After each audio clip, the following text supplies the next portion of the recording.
Nõmme Kalju mängija Tarmo Neemela, täna võtsite Tartust 3-2 võidu. Kuidas jääte rahule sellega?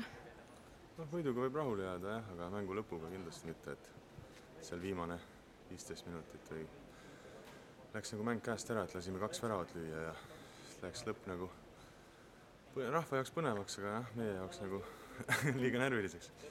Viimastes mängudes olete tihti 1-1 viiki mänginud ja lasknud lõpus endale värava lüüa, samamoodi nagu täna.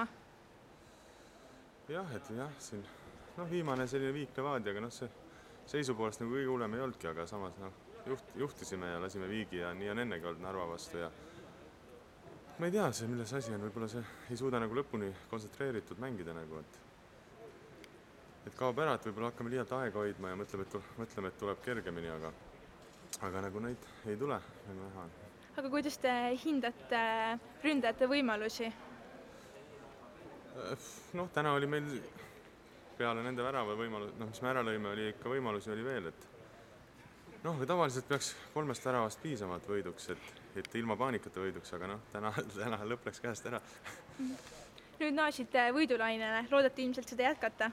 Jah, et nüüd on laupäeval raske mäng jälle Narvaga, et seal Narvas veel, et eks muidugi Narva on kõige lähem konkurent, et proovime võita seal ka. Aitäh!